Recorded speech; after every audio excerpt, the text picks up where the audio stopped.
What's going on, everybody? Good late afternoon. I know I'm a little bit late here. Usually I try to get this video out earlier. Usually on Friday, we find out what the game statuses are relatively early in the afternoon, but I've had a busy day. I was out, I was doing stuff, couldn't make a video. But here we are now with the final injury report, and also, as it turns out, the practice participation report for the Seahawks and the Commanders. We got the latest and greatest from John Boyle. Going to take a look at the image he posted on his X account. And I got to tell you, this is not really what you want to see coming out of the bye week. The Seahawks, you can make a pretty good argument, got more injured during the bye week somehow. So it's not great. There are good things here, but for the most part, they're the things that we expected. And there are some things going on here that we weren't expecting that are a problem. Back in 60. All right, guys, let's take a minute so I can tell you about Sleeper, a one-stop shop for all your sports needs. You can celebrate and chat on sports games in real time with other users. You can get the fastest scores, blazing fast sports news and sports alerts right at your fingertips. And of course, you can use Sleeper to play in fantasy leagues and win real money on picks contests. This is the way sports were meant to be enjoyed together. So download Sleeper today. Use promo code SBN to get up to a $100 match on your first deposit. And you can pair that with another promo they have right now where you can get a $20 entry free with no deposit required. So get both of those things going. Terms and conditions apply. See Sleeper's terms of use for details. Currently operational in over 25 states and growing. So check out Sleeper today, get to it, and go have some fun with sports this year. All right, so here is the latest and greatest. Let's start with the good news, or at the very least, the stuff we don't really have to worry about. So Sam Darnold, full participant all week, no game status, he's good. So not that there was ever anything expected to be an issue there, but if there was, there isn't now. Derek Hall was upgraded to a full participant today at practice and has no game status, so he's going to play, and he's pretty much at full power. DeMarcus Lawrence was never injured in the first place, but no game status. Good news there. Robbie Oots, after a full week of practice, no game status. Every reason to believe he's going to be able to play against Washington. Looks good there. Leonard Williams was not injured in the first place, but no game status, good to go. And Devin Witherspoon, no game status, full participant all week, good to go. All right, that's there's some good stuff in there for sure. But we do have some things to note here now. Christian Haynes, and you note the date and time. This doesn't come around very often. We have a player that was a full participant in practice all week, but is still out for the game. I think this probably reflects the fact, as much as anything, that even if he was active, we wouldn't play him. I don't know if this is like some lingering hope that Anthony Bradford will get it together. I don't know if this is just they want him to build up his strength. It's not often you see this, though, where you have somebody be a full participant all week and then still be out. Remember, he does have the he does have that 21-day window. We might take advantage of that, even though he's technically ready to play.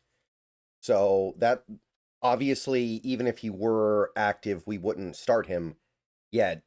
So not a big surprise. But so that's whatever. Jake Bobo is out, and he went the wrong way all week. He was no game status, no practice status on Wednesday, limited participant on Thursday, and a DNP on Friday. So he went the wrong way all week, which is, I think, a pretty ominous sign. Now, Bobo doesn't do a ton for this team, but he's still on the team. He still does stuff. He still plays special teams. So he's out. Don't know what's going on there, but a little bit concerned, a little bit perturbed. So not great. Cooper Kupp is questionable after missing practice on Friday.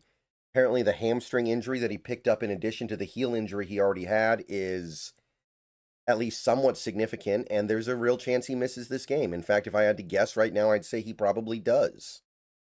And I know he's not doing a ton for this team right now, but I still would rather have him out there than anybody else, especially when you're already thin at receiver because we have no Bobo and spoiler alert, we got no Derek Young. So not what I wanted to see. So we'll see what happens next week. I'm already kind of mentally preparing myself for Cooper Kupp to not play. It just feels like when you go the wrong way all week, that's a really bad sign. Technically, however, he is questionable. Julian Love's out, which shouldn't surprise anybody. Eric Saubert is out. Shouldn't surprise anybody. Didn't practice all week. And Derek Young is out.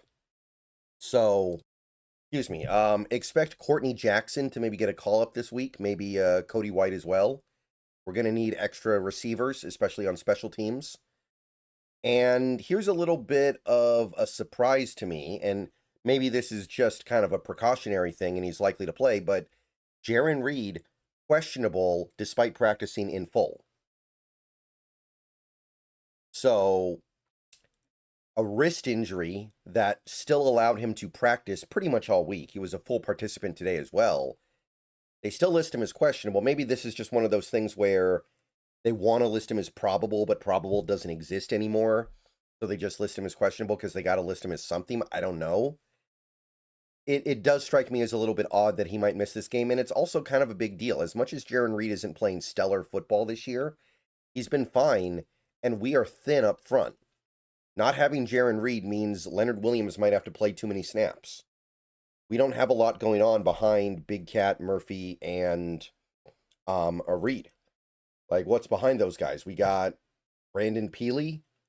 We have, if Jonathan Hankins is still alive, and as far as I know he is, but doesn't seem to be part of this team right now. So it's not great. You would hope that your team would get a little bit cleaner than this during the bye week, but it didn't happen. We got 5 players out. Now, some of those players matter, some of them don't, or at least don't matter as much. Kupp and Reed, both important role players on the offense, questionable. It's not necessarily what you wanted. I'm just going to go ahead and be real about that. Obviously, it's good to see Witherspoon was able to do a full week of practice. Derek Hall was a full participant today. These things are really good.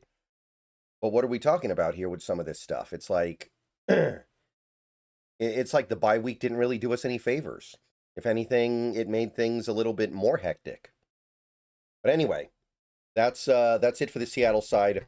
Washington, now the good news for them, the big good news for them, Jaden Daniels practiced all week in full and is going to play. They've already said he's going to play. So we're getting Jaden Daniels. Zach Ertz was never injured, so he's going to play. Nothing to say there. Matt Gay, no game status. Good to go there. Javon Kinlaw, there was a little bit of a red flag with him yesterday, missing some practice, but he was a full participant today. And he's got no game status. So that's good for them. Von Miller was never hurt, but he's going to play. Bobby Wagner, full participant all week, good to go. So Washington ends up in a pretty decent spot overall. The big issue that they have is, of course, Terry McLaurin, and we've known about that all week. We've known McLaurin was not going to play for them all week, so that's whatever. They do have Colston Yankoff out, but he's a 4th-string tight end, so that's whatever. John Bates is questionable. That's a little bit more important because he's their backup tight end.